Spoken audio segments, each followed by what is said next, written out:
affiliated to anyone, and no head teachers will ever listen to what I have to say because, it's just me. I don't look like I come from anywhere. What do I do about that? And someone suggested this organisation, and all these people are frantically writing down the name of them. And because I work a little bit differently to that, so instead of just writing down their details, I emailed them off of my phone and said, "Hi, it's Gemma from NLP4Kids. We'd like to sign up to whatever we're signing up for." By the time I got home, I had an email back from them saying, "We'd love to have you on board." That's how you get stuff done. Some other stuff to mention, these are some of the other organisations that we've collaborated with in the past for various different things. Lloyds Bank, for example, they provide banking solutions for up to 80% of schools throughout the country.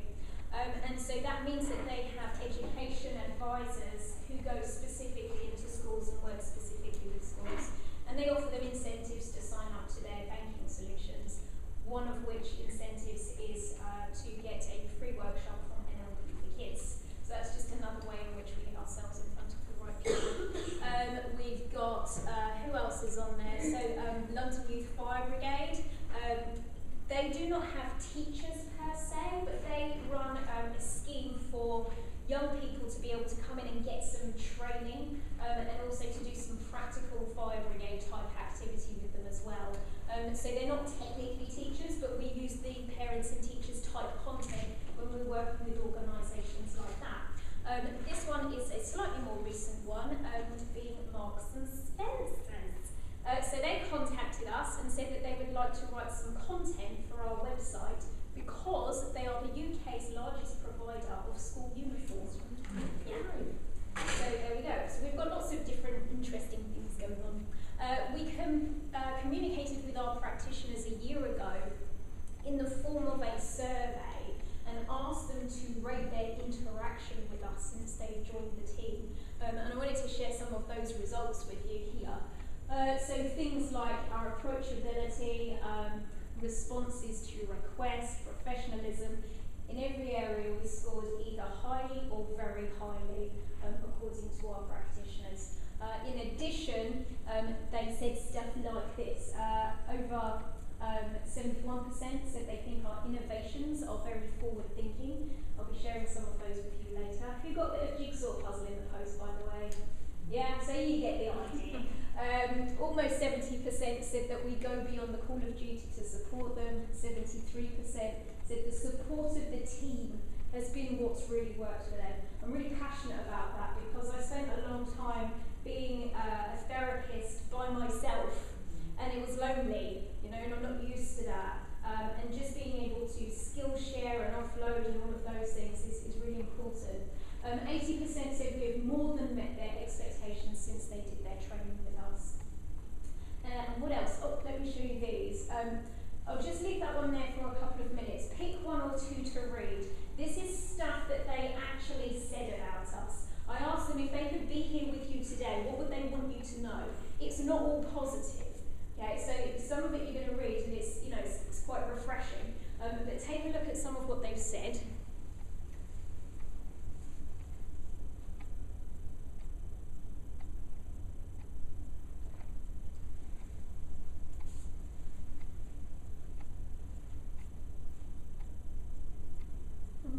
I can't guarantee the rebirth of sanity for everybody.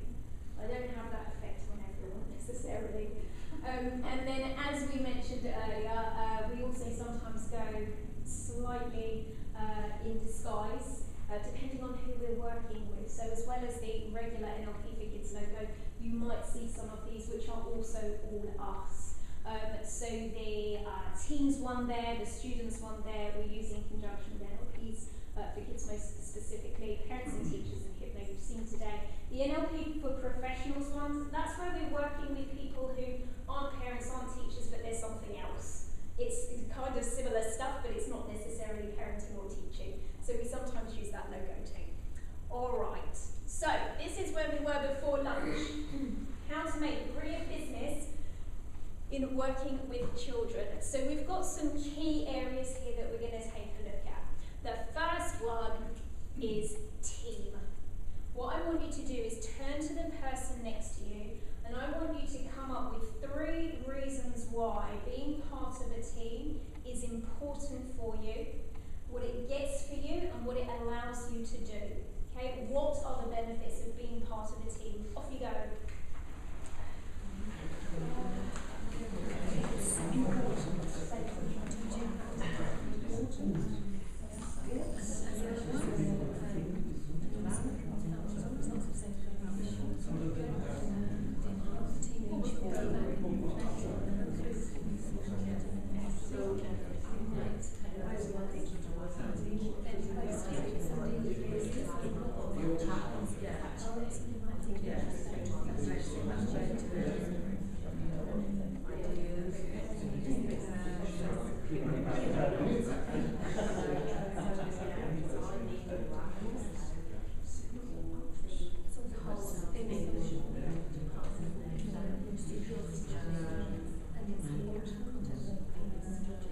sounding board, yeah, it's not all your ideas are great ideas, are they? Yeah.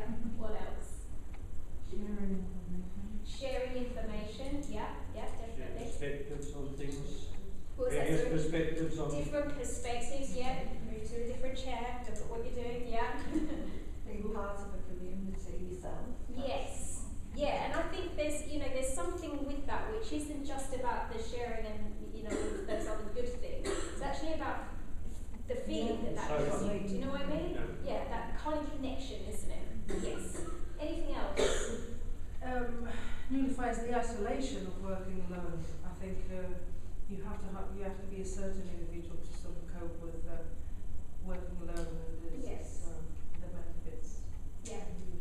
Yeah, I think it's really important just to connect with other people, because you can go down, for one path and it would worry me just not having any kind of checking out that everything's going okay. Absolutely. The video that we saw before lunch for the property that we bought, when I found that property online, it was midnight, and I'd been out with my friends that evening, and so I'm, going through, Rightmove app on my iPad, found it, thought this could work, and started doing some sums.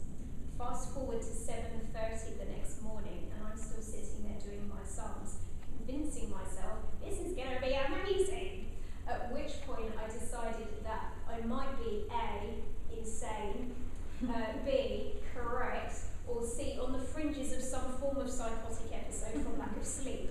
So I decided at that stage I needed to check with someone else. So I went and woke one of my friends up and said, okay, this is my idea, this is what I need to tell you. And had to run it past them because I actually wasn't too sure for myself. I didn't have any conviction left because I brainstormed it to death by that point in time. So you absolutely need to be able to sort of reach out, because sometimes you have ideas and it's like, does this actually work in the real world, or have I missed something really fundamental here that could be important?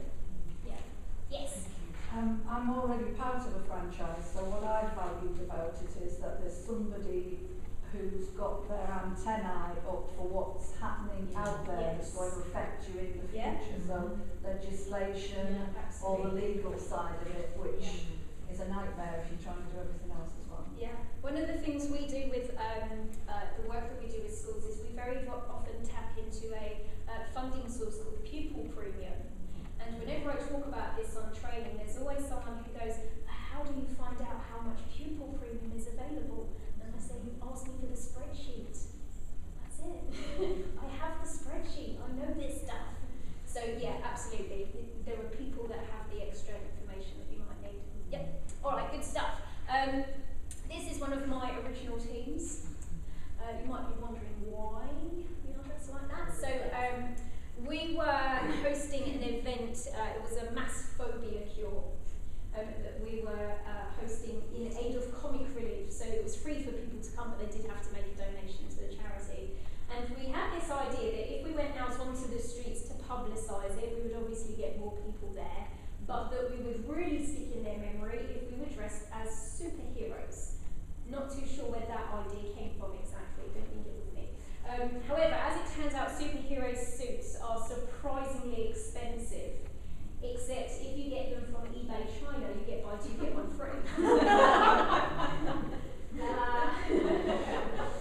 Now, actually, something really funny did happen. We were in a place called Boreham Wood, and we decided that the best place to try and get money from people was near the cash point, because they've got cash.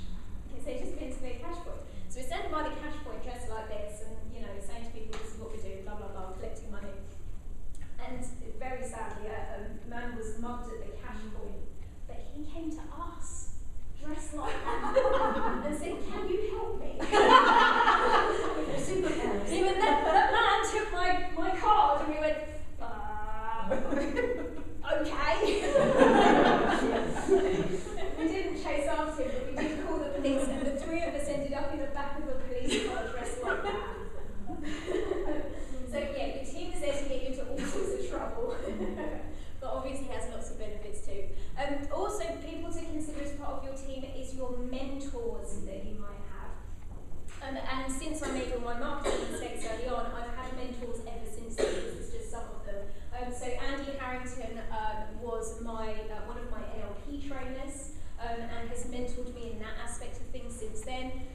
husband Jay used to have a company called Success Track, which was a marketing company, so I used their facilities there. Simon Coulson is internet marketing, so he's helped with the development of the NLP4Kids site. And Mark is my current mentor. He specifically works with children's franchises, so he's really sort of fine-tuning what we're doing now. So yeah, mentors have been very important for me, but I want you to have another quick chat with the person next to you now. What can a mentor get for you or allow you to do that you might not be able to do as easily on your own? Okay, so off you go, a couple of minutes.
Support, yes.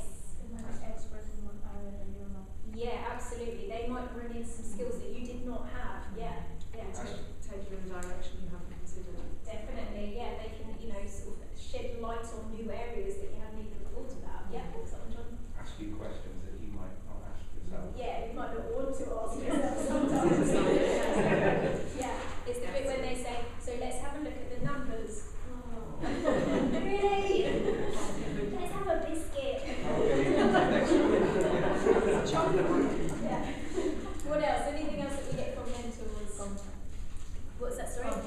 Yes, contacts, yeah. So they might have people that can do things for you faster, cheaper, more easily. Yeah, definitely. No pitfalls? Yes, I think that's a really important one. I mean, it's very NLP for us to just let's look at the positive, what we can do, what's great about it, but from a business perspective, you need to know what to avoid.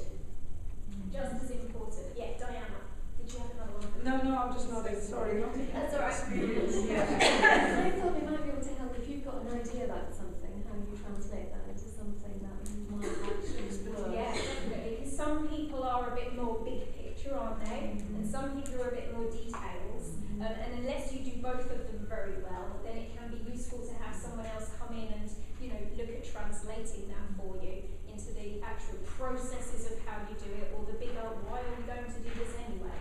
Yeah, good stuff. All right. So what else we need to look at? We need to look at products. For what purpose might we think about you productizing elements of an NLP4Kids business? What are products important for? Why do we have those? Yeah. So that people have something to remember you by afterwards. Yeah, absolutely. And to tap into as well, obviously.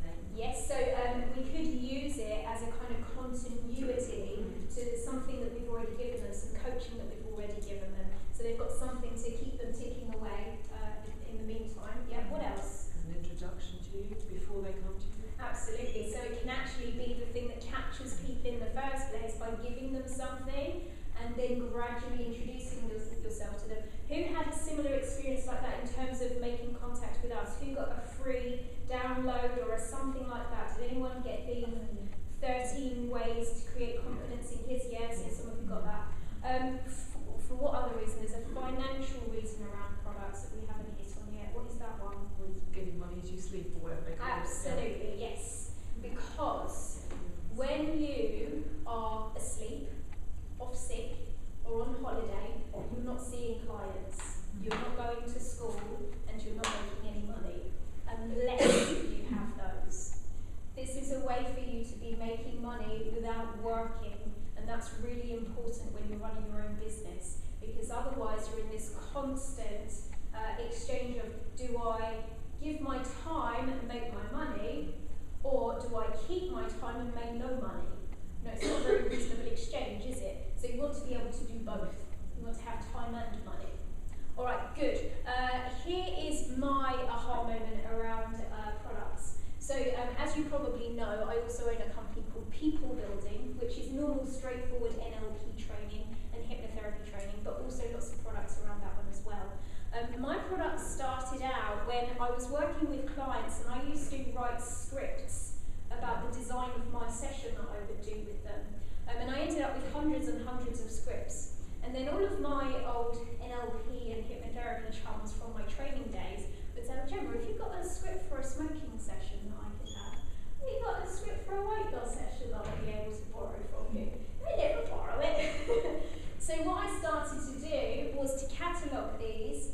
I got them all typed up and converted to PDF, and I started to sell them off of my website. So other therapists were buying my scripts ready for their own sessions. I then recorded all of those scripts into audios. So the people that wanted to be my clients but maybe couldn't get to come and see me because they were too far away or because it wasn't cost effective, they were able to download audio sessions and be able to get the help that way instead. And all of those were on my website. Now around this time, iTunes came into existence.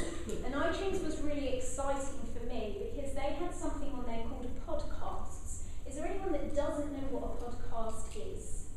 No, so we've all got an idea. Good stuff. So I started to produce a podcast that went out on iTunes, and I did it on a regular basis, and it remained in the top 10 of the alternative health download chart on iTunes for the entire 5 years that I did it.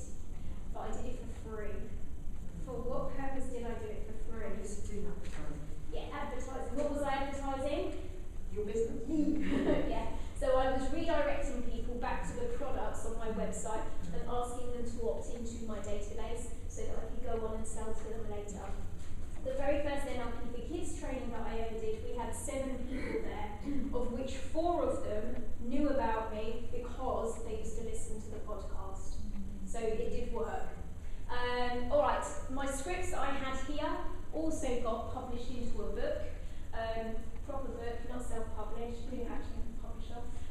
So that's me at my book signing. And then later on I introduced the People Building Members Club, which some of you may have looked at in the past. This is where we issue to people self-development resources on a monthly basis.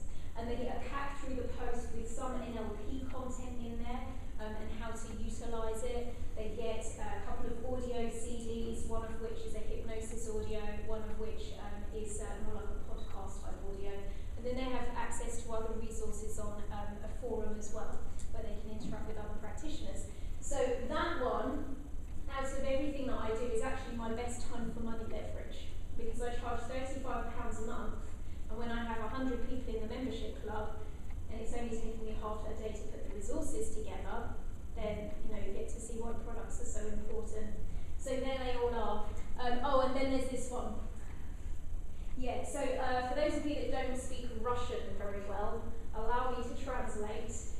These 2 books landed in the post with a compliment slip that said, your books. And I was thinking that I'd ordered some Russian books at some stage and forgotten about it. But on closer inspection, I realised that that bit there, that's my name in Russian.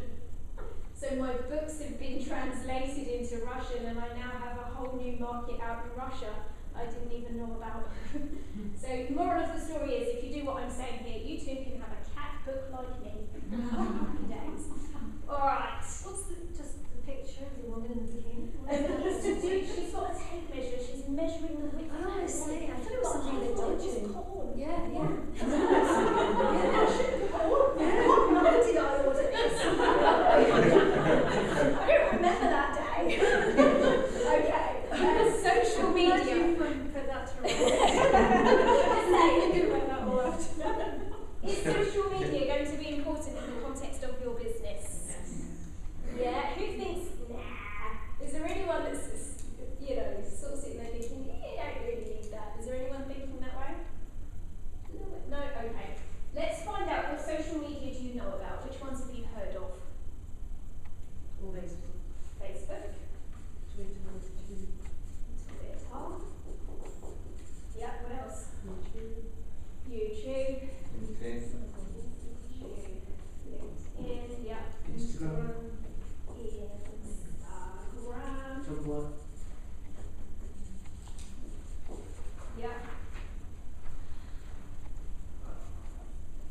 interest, I think. Yeah. Interest. Interest. Yeah. Any more framework? I suppose. Does anyone still use that? I'll give you an alternative one. Google Plus. If you had a Google Yeah. Plus, yeah. No one really knows what they're doing with that yet. We don't know that one too much, but you do need to have it. All right. So LinkedIn as well, isn't there? we've got LinkedIn. Yeah, we've got that one. Who owns YouTube? Google. You must have a YouTube account. Who owns Google Plus? Google. Who owns Instagram? Facebook. Yeah. So yeah, you want to have those two going on as well. Okay. I'm also going to add to that one. I'm going to put on your own newsletters, which obviously isn't social media, but it is about kind of reaching out to your audience. And I'm also going to put on there joint ventures as well. Sorry, what's that? Blogs. Blogs, yeah. I'll put those two together. Because typically what you're going to send out in your newsletter is links back to your own blog, okay? Right, so who here today is our friend on Facebook? Your friend. Yeah, our NLP4Kids friends on Facebook. So what was that? 2, 3? Okay, who is on our Twitter? Okay, just the one. Who's on our YouTube channel? 1. Who is a connection with me on LinkedIn? 1. I think I am as well. Okay, 2. Instagram, we don't actually have an NLP4Kids Instagram account. We don't use Tumblr or Pinterest. We are on Google Plus. Any Google Plus people here? You're doing them all. Who gets a newsletter from us? I will be in the future, yeah. Yeah, I'm going to say about 7 for that one. Who is here because they got an email from somebody else introducing us to you? Now that would include the franchise people that I've seen here today. You got an introduction from a franchise company. Just put your hands up nice and high. So what is that? 1, 2, 3, 4, 4. Thanks for that. Market research done. So what we can see is yes, it obviously does work. Was there anyone that wasn't on any of those? How did you find us? Searching the internet. Okay. Good old fashioned Googling. Yeah. Same. Okay. Search. What did you type in? Do you remember? Children NLP. Yeah, I think it's the same. Alright, so Not hemorrhages and No, everything no, else. that is out from you. if we're doing all of this stuff every day, are we going to have any time left for actually working with children? No, so let me give you some shortcuts. This is a free facility. It's called Pixel Pipe. What you do is you set yourself up with a Pixel Pipe account. You tell it your passwords for all of these. And then when you have a status update or a video that you want to share or a blog post, it will send it out for you to the relevant ones of these. Okay, so you only have to do it once. Nice and easy, and that one's free. This one, Social, they have a free version and a paid for version. The good thing with this one is that you can set times on when you want it to release the information. It's most relevant to these two up here, more so than the others. The one that we use these days is called Hootsuite. So Hoot like an owl, Hootsuite. And that has very similar functions to this one, okay? Alright, good. What else have we got? What was that one? Websites. Who here has a website for their business already? Yes? Yeah, okay, good stuff. Is it working? Yeah? Not anything works. Okay. Alright, and Diane, did you say you've got one? In the process. In the process, okie dokie. Alright, what I'm going to do is I'll show you where we show up on our website in terms of Googling and stuff, and then I'll show you why, and I'll talk you through what's important about the website. So these are just various different search terms like therapists for children, child therapy, Hertfordshire teenagers, Kent, Reading, Berkshire, Hertfordshire again, Chester, Cambridgeshire, Hong Kong, because we do have a practitioner out there, and yeah, and so on. Let me show you our website so that you can see why these things are important. First off, we have here the name of the website. My very first website was called gemmabailey.co.uk.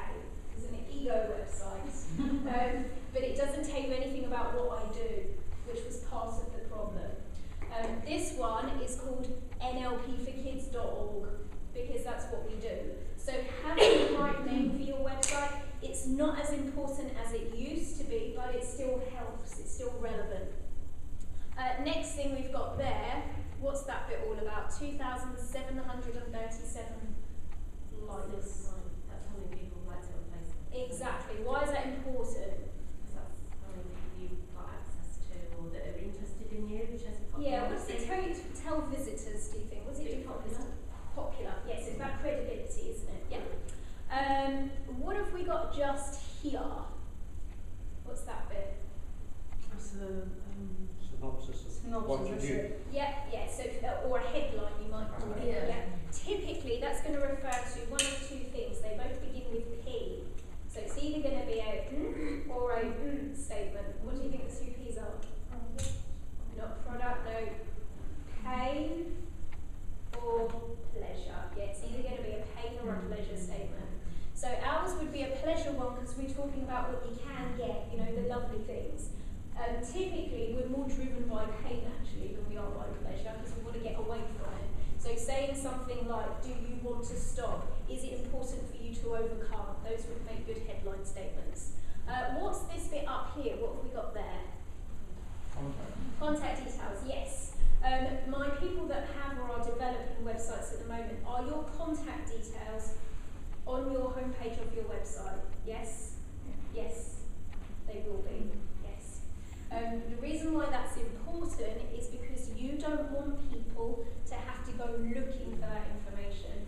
They are lazy. They are so lazy when they're surfing the internet. They won't bother finding the page with your contact details on. They'll just find something else. So you need to. It's so frustrating. And it's so frustrating, exactly. So you can't be bothered. You just go, yeah. You need to slap them around the face with it and go, here it is, call me. Make it easy for me. What's this bit? What have we got there? Video. Is video important in the context of your website? What do you think? Yes or no? Yeah? Alright, now here's the thing. It's important if it makes it work better. So if it makes more people arrive and stay there for longer, have a video. But you're going to have to measure what your website's doing before you put the video on and what your website's doing after you put the video on, and then compare it. Because if your video is lousy, and there are some lousy videos that people put on their websites where they look scary and should probably not work with children for that reason. You're not going to send your child to that practitioner based on that video because it's going to put you off. So it's important that the video works, and you need to test it to know the answer to that. Does that make sense? Okay. The other important thing we've got is this bit here. What's that all about? That bit there. Giving someone free, I think. Giving something free for what purpose? What's in it for this? Getting names on your database. Yeah, exactly. So we're database building. Because we know that the people that visit don't necessarily want our services that day, at that exact moment in time. But maybe in 6 months' time, they might do. And if we've held on to their details and stayed in contact with them and kept up a friendly, useful relationship with them, then it could be relevant for them in the future, and at which point they know where to come to, because we've made sure that we're still in their line of sight. Yeah? Good stuff. And then we've also got additional bits here, like our credibility stuff, some attractive faces, and other little links and whatnot on there. So that's what's important with that one. This other website that I'm going to show you, for our licensed practitioners, we give them their very own website as well, separate to the main NLP4Kids one. So if you think of the main NLP4Kids one as like the mothership, and we've got lots of little ones that splinter off of there, which are for our practitioners. So this one belongs to Marie, who's based in Kent. The website name is teentherapykent.nlp4kids.org. So you know that she's part of our brand, because it's all branded up, but it's her own separate thing that she logs into, she updates, she adds new pages to, she puts in her blog posts, etc. Okay? on her site, she actually has a blog post here. And she hasn't done a huge amount of blogging, but this article just here, Bully for You, she posted this one, and because it's written in such a way that it includes particular key words around her work, like teenagers, bullying, bullies, bullied, all of that terminology, it's very keyword rich. It also relates to, she also alludes to the area in which she works in Kent. So when a parent of a teenager who is based in Kent looks up for some help on Google, her article shows up. And just as a result of writing this one article, she's seen at least 2 clients at £95 per session. Typically they come for about 3 sessions each. And that was just by doing a little bit of writing, okay? So this is why your blogs are really important. We integrate those into all of the websites that we give you. Alrighty, so let's move on and talk a little bit now about the numbers side of things. So in terms of potential earnings, it's yellow because it relates to that silver level training that we talked about. So as a result of doing that one, there's Marie. 3 new clients at £95 per session for that article that we just talked about. Plus, she's been very smart. She's secured funding from a housing association to pay for her workshops. So the school's not paying for it, she's not paying for it, the local education authority aren't paying for it, the housing association are paying for it as part of their corporate social responsibility. And she actually spoke to us on a webinar that we did last month and told us that in addition to that, they've now secured more funding from them, specifically for young people who are, what's it called when they're like training them up for going out into work? I can't think of the terminology. What's that, sorry? Apprenticeship. Not apprenticeship, no. Work experience. Not work experience, no, sorry. It's insertion into. yeah, it's a word like that. Yeah, it's like Back to. employability skills. That's the one. Yeah, so it's a workshop that she's doing for young people around employability skills, and the Housing Association are funding the whole thing. She's also done some good stuff with YMCA as well. This is Dell. Dell is, I would call him a roaming practitioner. He's actually based in the sort of London Essex area, but because he's out and about all day, he'll go wherever he needs to go to see the clients that he wants to see. We secured him a series of workshops in school. There were 4 pupils in total. He was working with 2 of them together and 2 of them on an individual basis. So he had 2 one-to-ones and then 1 parent that he was working with as well. In total, he earned £1,600 plus that. He did not do any of the marketing because we did it all for him. We set the whole thing up. All he had to do was show up and deliver it. What else have we got? This is Anne-Marie and Louise. These 2 work together quite a lot. I would say about 30% of our practitioners regularly work with another practitioner. So we encourage that, because when you deliver workshops in the community, you need another person there with you. You can't alone work on those ones. The best person for you to pair up with is another practitioner, because they know what you're doing and they know why you're doing it. They're going to be the best kind of assistant for you. So these guys work together. And earlier this year, back in February this was, they had a contract with Herts County Council delivering workshops for parents who were coming out of drug and alcohol misuse. They were part of that pilot scheme. We also have done some work with Action for Children. So we did a merger between 2 centres and made £1,000 in 1 day's work, 6 hours with 10 staff there. So this is just kind of giving you snippets and bits and pieces to give you an idea of how the numbers shape up. This is me. So I still see clients, I still work with clients, do 2.5 days a week. It's typically kind of 2 half days is how it normally works out. I work with grown-ups and I work with children as well. With my children's sessions, I typically do an hour session, and the hour session is £200 per session. I normally see them somewhere between 2 and 5 sessions, so the average is about 3 or 4. They always get a free consultation first to make sure that we're going to be okay working with each other and that we're And for me, I do charge quite high fees, but it frees me up then to do some of the other stuff and to work with some of the other people that might not be able to afford it otherwise. So that's how I kind of justify that one in my head. One of my best months was back in February last year, that February half term that we had, over £3,000 just from my client sessions. Some of that's adult stuff as well. As I say, I work with grown-ups. I do a 90-minute session with adults, and I charge $250 for those ones. Okay. For our practitioners, the range in their charging, because we don't standardise it, it's up to you. You know, you're worth what you think you're worth. They charge anywhere between £85 per session. Most expensive practitioner is $150. It's going to depend on your geography as to what you charge. It's going to depend on your previous experience, your previous qualifications, and all of those things. The one thing I would say is, who are my people that are coaching already in some capacity? Yeah, just a couple of you. Are you comfortable with what you're charging right now? Yeah, we could go up. Yeah, I would say that once you've decided on a fee, do that 5 times, and once you've done it 5 times, put your prices up. Once you've done it at that price 5 times, put your prices up again, and then you can keep going at a rate and speed that's comfortable to you, and you can decide when to stop. Yes, Diane? Once you've decided how much you want to charge, can you then change according to the client? Of course you can. Okay. Yeah. I would say that it's important for you to have standards in a way, just for yourself. You know, don't just kind of say, "Oh, fine, I'll do it half price then," because you're gonna, you know, distract from your credibility by behaving in that way. So you need to, you know, you need to be able to stick to it. When I first started out, I was charging £50 a session, and I went up to 65.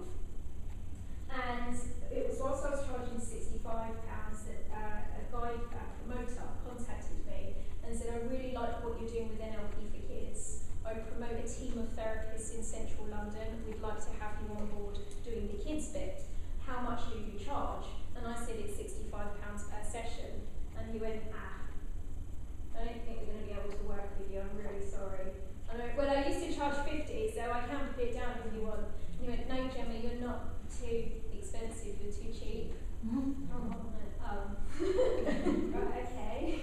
So I said, "Well, what do you charge?" And he said, "We charge $150 per session." And I'm on the phone going, "Ooh, really? I can do that." You know, what he said to me is, I was working from home at the time, and he said, "You need to get an office. You need to get yourself a serviced office somewhere or in a therapy centre, and then you can put your prices up and you can do it credibly." So I did that, but I hadn't really decided about the pricing side of it yet. You have to be able to say what you're going to charge and know that it's going to come out of your mouth straight. So for me, I practiced being on the phone and having someone calling up, and I went, "Right, it's £100 per session, please." Easy, I can do that. "It's £120 per session, please." No problem. "It's £150 per session, please." Okay, that's my limit. So that was how I figured out what I was going to be charging. I had to test my own credibility in saying what I wanted to charge. Now, the very first person that called me after I'd made those decisions, I remember because I was also nannying at the time as well, so I was doing both for a significant period. And I told the kids, the next time someone phones, you have to make sure I say 120. And I remember Theo coming out going, "The phone is ringing!" Like this. I was like, "Oh God." So I went, it's £120 per session. What do you think the client said? Yes or no? Is it no? No. So where did my confidence go? Yeah. So I stuck to my guns. The next person that called me, I said it's £120 per session. What do you think this client said? This one said yes. So at that stage, I've got 2 choices. I can either get used to the fact that actually this might be half of the people that used to call me aren't going to go for this anymore, and deal with that from an ego perspective, or I can go back to saying £65 per session, and everyone says yes. I stuck with the 120. The reason why is because in the hour that I worked with that client, I spent half of the time that I would have spent working with 2 of them at £65. Do you see what I mean?